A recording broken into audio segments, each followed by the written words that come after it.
না না না যান, না না যান। বুঝলাম না, হঠাৎ করে কে এসে বলে যে 10 টাকা দাম, চিনি না জানি না।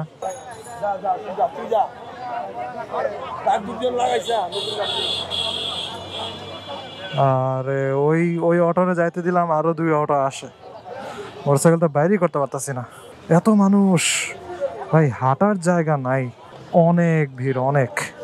শুধুমাত্র রাস্তা ছাড়া চলার আর জায়গা নাই, এত মানুষ।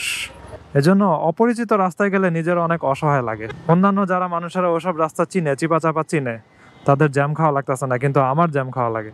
তাই এদিকে রাস্তাতে আমার আবার নিজেকে একটু প্রিভিলেজড লাগে, কারণ এদিকে রাস্তাগুলো আমি চিনি, ভিতর টিতর দিয়ে অনেক শর্টকাট মারতে পারি।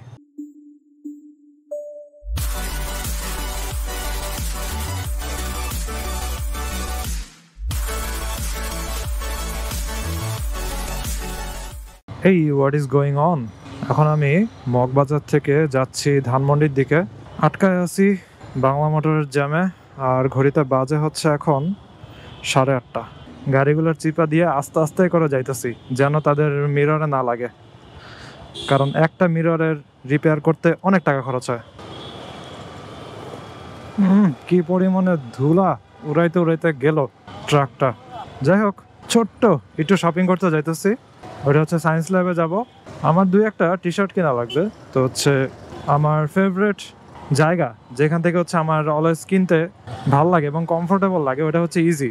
আর প্রাইস বেশি কম সব কিছুই আছে, জাস্ট আমার নিজের কাছে অ্যাফোর্ডেবল লাগে আর হচ্ছে কমফোর্টেবল লাগে। এজন্যই ওইদিকে যাব, যা দেখবো তাদের কি কালেকশন আছে, যদি ভাল লাগে তাহলে আমি কিনবো আর কি।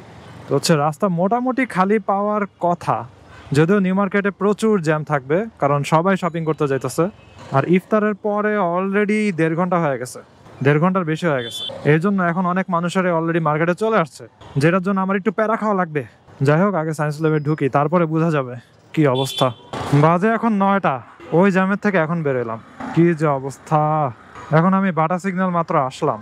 হয়তো রাতে আসা উচিত ছিল এই জায়গাটাতে, আরও রাতে 10টা 10:30টার পরে, তখন হয়তো জ্যাম একটু কম পাইতাম। আর ঈদে তো এখন রাত 10টা 11টা অনেক রাত পর্যন্তই হচ্ছে দোকান খোলা থাকে।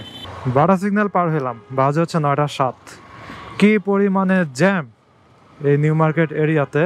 সো রোজা শুরু থেকে তো মানুষ শপিং শুরু করে দিছে, এখন আর ওরকম নাই যে রোজা লাস্টের দিকে মানুষ শপিং করে। তারপরও এদিকে কোথায় ইজিয়েস্ট শপ ভুলে গেছি আমি, মোস্ট প্রবাবলি এই সাইডটাতে। ইয়াস, পাইছি। প্রচুর গাড়ি আর মোটরসাইকেল পার্ক করা, এগুলোর ভিতরে জায়গা খুঁজে বের করা লাগবে, অনেক গ্যাদারিং। আচ্ছা, এখানে কি জায়গা আছে? এইখানে একটু পাইছি জায়গা, এখানে রাখি। না না না যান, না না যান।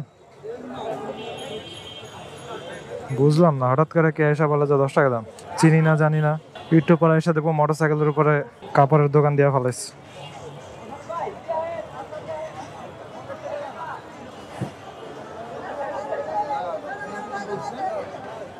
ওরে মানুষ, অনেক মানুষ। ওকে, মার্কেট করা শেষ। অনেকক্ষণ ধরে বাছাবাছির পরে একটা গেঞ্জের একটা শার্ট নিলাম, দেখি এগুলো ব্যাগে ঢুকানো যায় নাকি। তো টোটাল হচ্ছে 2600 টাকার মতো গেছে।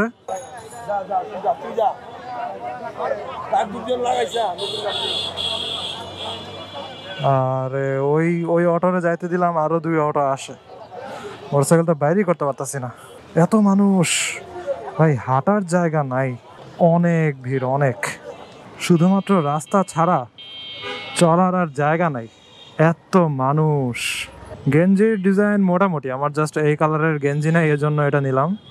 আর কাপড় বলা যায় অন্যান্য যেসব গেঞ্জি ওগুলোর মতো একই রকম। শার্টটার কাপড়টা অনেক সফট লাগছে আমার কাছে, এই জন্য নিছি ওটা। শার্টটার ডিজাইন মোটামুটি।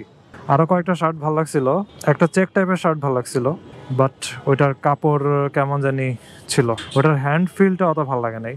আর আমার আসলে বিভিন্ন দোকান গিয়ে গিয়ে খোঁজার ওরকম ধৈর্য নাই, না হলে আরও অনেক দোকানে ঘুরলে হয়তো আরও বেটার পাইতাম, কিন্তু ওই ধৈর্য নাই, অত সময়ও ইনভেস্ট করতে কেন জানি ইচ্ছা করে না। এই জন্য জাস্ট গেছি, পছন্দ করছি, কিনে চলে আসছি, শেষ, কাহিনী শেষ।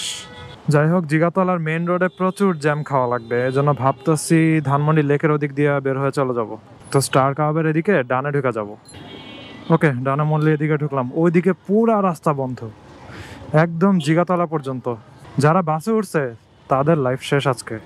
বাস তো নড়েই না, বাসের মানুষেরাও নেমে হেঁটে চলে যেতেছে, এরকম অবস্থা। আর যখন জ্যাম ছাড়ে বাস ইচ্ছা করে সিগন্যালের একদম আগে দাঁড়ায় থাকে, যেন আবার আরেকটা সিগন্যাল খায়, তাহলে আবার দাঁড়ায় থাকা লাগবে থাকে। ইচ্ছা করে বাসগুলো এই কাজ করে। প্রচুর সাফার করা লাগে। আমি যখন পাবলিক ট্রান্সপোর্ট ইউজ করতাম অলমোস্ট পাগল হয়ে যেতাম, মনে হইতো যেন পাগল হয়ে যেতেছি আমি। যাই হোক, এই ভিতরের রাস্তা দিয়ে দেখি কত দূর যাওয়া যায়। ওরে, রাস্তা পুরা ভাঙ্গা, আমি করছি হার্ড ব্রেক। মোটরসাইকেল লিটারেলি লাফায় নামছে। অন্ধকার ঘুটঘুটে রাস্তা, তবে উদ্ভাস থেকে আসার সময় এই রাস্তা দিয়ে সবসময় আসা হইতো, স্পেশালি সায়েন্স ল্যাব ব্রাঞ্চে যখন আমি ক্লাস নিতাম। আমি যদি জিগাতলার রাস্তায় তখন বসে থাকতাম তাহলে আমার আরও আধা ঘন্টা লাগতো জাস্ট এটুক লেভেল পর্যন্ত আসতে। এজন্য অপরিচিত রাস্তায় গেলে নিজের অনেক অসহায় লাগে। অন্যান্য যারা মানুষেরা ওসব রাস্তা চিনে, চিপা চাপা চিনে, তাদের জ্যাম খাওয়া লাগতেছে না, কিন্তু আমার জ্যাম খাওয়া লাগে। তাই এদিকের রাস্তাতে আমার আবার নিজেকে একটু প্রিভিলেজড লাগে, কারণ এদিকের রাস্তাগুলো আমি চিনি, ভিতর টিতর দিয়ে অনেক শর্টকাট মারতে পারি। যাই হোক, এখন বামে উঠে যেতেছি, আর এদিক দিয়ে বামে ওদিকে হচ্ছে রবীন্দ্র সরোবর, এবং ডানে গেলে হচ্ছে আমার পছন্দের ওই রাস্তাটা, যেটাতে একটা পাহাড়ি রাইডের ফিল পাওয়া যায়। আজকে ওইখান দিয়ে যাব, কিন্তু অন্ধকার হওয়ার কারণে হয়তো অত বেশি একটা বোঝা যাবে না। ঢুকে গেলাম একদম সোজা। এই যে আমার ফেভারিট ওই রাস্তাটা। তবে খেয়াল রাখা লাগবে, ইফতারের পর অনেকে আড্ডা মাড্ডা দিতে আসে, এজন্য উল্টাপাল্টা পার্কিং করা থাকে এবং উল্টাপাল্টা রাইডারও থাকে এই রাস্তাতে। জোস, ঠান্ডা বাতাসে নিউ মার্কেটের ভিড়ের কথা এখন আস্তে আস্তে আমি ভুলে যাব। যাই হোক, আজকে হচ্ছে জাস্ট বাসা থেকে কিনতে বসে, এই কারণে কিনতে যাওয়া।